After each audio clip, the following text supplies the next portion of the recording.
Your stories, our community. This is Local 5 News with Tom Jalaski, Aaron Davison, and Chief Meteorologist Luke Zanthi. Now on Local 5 election results on this Wisconsin primary night. Good evening. Thank you for joining us. I'm Tom Zalaski. And I'm Aaron Davis. And we begin with news from your local election headquarters. It's Wisconsin primary election day. We are covering 20 races of interest in Northeast Wisconsin tonight. And we will begin in Appleton. This is the race everyone has had their eyes on for weeks now. 8 candidates hoping to succeed Mayor Tim Hanna, who is not seeking re-election. The top 2 vote-getters will go on to the April general election.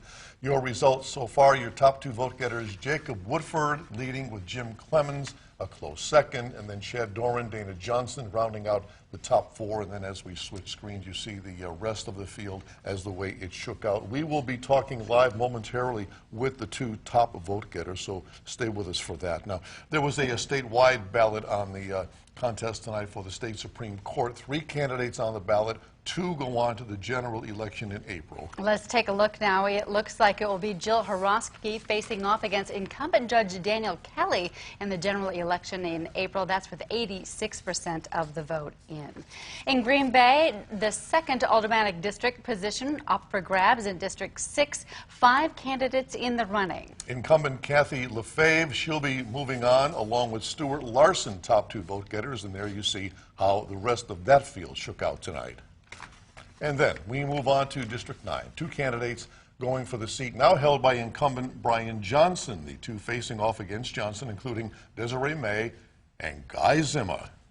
And there you see Johnson and Zimmer. And Zimmer back in the contest, back in the race. Could make for an interesting April. Well, another mayoral race in Wisconsin, the contest for Milwaukee mayor. It looks like it will be incumbent mayor Tom Barrett and Lena Taylor facing off in the general election in April. That's with 95% of the vote so far. Barrett with 50% of the vote and Lena Taylor with 31%. The other 2 candidates getting far less. And now we switch over to the 7th congressional district race, coming down to 4 candidates, 2 for each party in this one. 2 candidates will go on to face each other in the general election.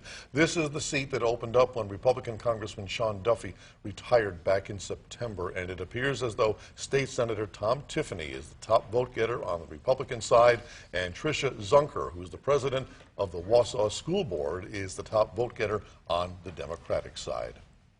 Okay, we told you before we have the 2 top vote-getters in the Appleton mayor's race. Local 5's Rhonda Fox and Aaron Taylor live both in Appleton with the 2 candidates who are looking forward now to the April general election. We head first to Rhonda Fox, who is standing by live with the top vote-getter, Jacob Woodford. Rhonda. Hey, Tom and Aaron. I am here at Jake Woodford's headquarters here, and he's gracious enough to talk with Local 5. So, Jake, tell me, how are you feeling right now? Well, I feel really grateful for the incredible support our campaign has had all the way up to tonight. Really, really appreciative. And if you should become Appleton's next mayor, what are some priorities you're working on? Well, as we've been talking about with our community, I'd like to see Appleton be a welcoming, safe, and affordable community for everyone. And obviously it's a close race. How do you plan to kind of capitalize on some of the voters now that we're down to 2? Well, we're going to keep doing the things that got us here tonight. We're going to work really hard and get out in our community, knock on doors, attend community events, and really bring the table to the people rather than expecting them to come to mine. Perfect. Looks like you have a whole bunch of supporters still here. Well, congratulations and good luck in April. Tom and Aaron, back to you. All right, Rhonda Fox with one of the top vote-getters, Jacob Woodford, in tonight's primary for Appleton's mayoral race. All right, we're going to switch over now to Aaron Taylor. She is now with the other top vote-getter with James Clemens. Aaron, take it away. Tom, Aaron, the candidate field has been narrowed down to 2 people, and we are here at Vets and Friends in Appleton with one of those people. This is Jim Clemens. It was a close race, but how are you feeling right now? I feel great right now. A little bit relieved. It was quite an effort. You know, you start out with 8 candidates, and you never know who's going to show up and vote on election night. So I appreciate all the people that went out and voted, and I appreciate even more the ones that voted for me.